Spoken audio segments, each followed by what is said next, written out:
Phone দিছে? কে phone দিছে?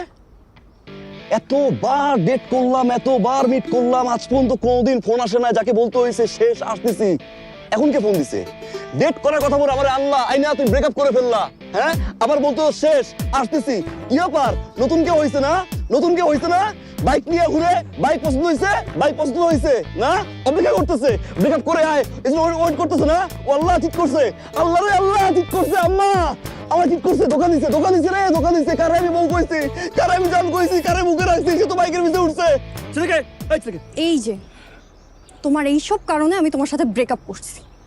তুমি একটা ইম্যাচিওর, তুমি কোনোদিনও চেঞ্জ হবে না। আমার চেঞ্জ হওয়া লাগবে না, আমার চেঞ্জ হওয়া লাগবে না। আমার সাথে রিলেশনশিপে থাকা অবস্থায় আরেক ছেলে, এই ছেলে ব্রেকআপ করতে পারাইছে না। এই ছেলেকে জারিফ, আজকের পর তুমি আমাকে আর কোনোদিনও ফোন দিবা না, আমিও তোমাকে ফোন দিব না। এখানেই শেষ। আল্লাহ হাফেজ। আরে তুই কি শেষ করবি? শেষ তো আমি করতেছি। তোর মতো চিটার, তোর মতো ডাবল টাইমিং করা মানুষ জারিফ আর কোনোদিন ফোন দিবে না, কোনোদিন আমি আর ফোন দেবো না। এই যে মাথায় হাত রেখে প্রমিস করতেছি, কোনোদিন আর ফোন দিব না। ভাইয়া সিমটা কি আপনার নামে? জি, আমার নামে সিম। আমার গার্লফ্রেন্ড ইউজ করতো। ও যখন ফোন ইউজ করতো না, তখন আমি ওরা ফোন কিনে দিছিলাম, সাথে সিমটা কিনে দিছি। লুকাই লুকাই কথা বলতো, ওর আব্বা আম্মা কেউ জানতো না। এতদিনের রিলেশন এখন ম্যাচুরিটি হয়ে গেছে, বড় হয়ে গেছে, আশেপাশে অনেক ফ্রেন্ড সার্কেল তারা হয়ে গেছে। এখন আমার নানান প্রবলেম, আবার হ্যান্ড প্রবলেম, ত্যান প্রবলেম, উঠতে বসে প্রবলেম, বসতে যাই প্রবলেম, সব জায়গায় আমার প্রবলেম।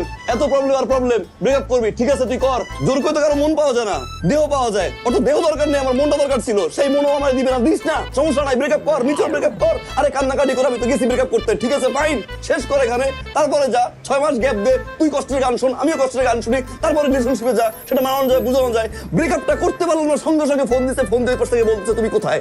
তুই ধোকা দিবি কেন আমারে? চিট করবি কেন আমারে? ব্রেকআপ করে তারপরে তুই গিয়ে হাজারটা ছেলের সাথে রিলেশনশিপ নিয়েছিস, আমার তো কোনো আপত্তি নাই। আমি রিলেশন থাকা অবস্থা আর এক ছেলের সাথে তোর কি?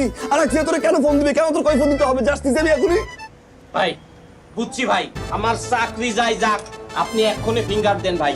ফিঙ্গার দিয়া আপনি সিম বের করবেন, তারপর ওই ছেলেরে খুঁজে বের করবেন ভাই। আর একটা রিকোয়েস্ট, ওই মেয়েরে কিন্তু ভাই আপনি ছাড় দিবেন না। দুনিয়ায় কোনো ছলনাময়ীর কোনো ছাড় নেই। আজ থেকে 3 বছর আগে আমার এই মনটা নিয়ে ভেঙে চুরমার করে ভাই নদীতে ভাসাই দিছে। এখনো পর্যন্ত আমি অরিজিৎ সিং এর গান শুনি। ভাই ফিঙ্গার দেন। বিসমিল্লাহ।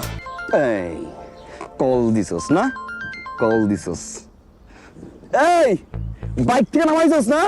বাইক থেকে নামাই ড্রপ করছস, আমি ফোন দিছস না? শালা এই বেয়াদব ছেলে, কে তুমি? আরে তুই কে? এটা এশার নাম্বার না? আমি তো এশার মামা। অরিজিনাল মামা? অরিজিনাল না তো কি?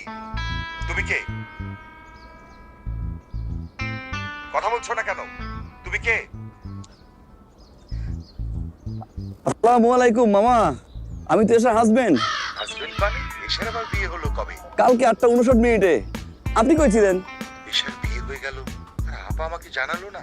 কি জানাবে? তা তো আপনাকে গনেই না, পাত্তাই দেয় না। আমি অবশ্য জিজ্ঞাসা করছি মামা কই, কর মতো ভাদিম না বিয়ে থাকার চেয়ে না থাকা ভালো। আপা এই কথা বলেছে? জি জি বলছে মামা। এশা কই? মামা এসা তো ঘুম থেকে উঠছে, ও তো ওয়াশরুমে গেছে।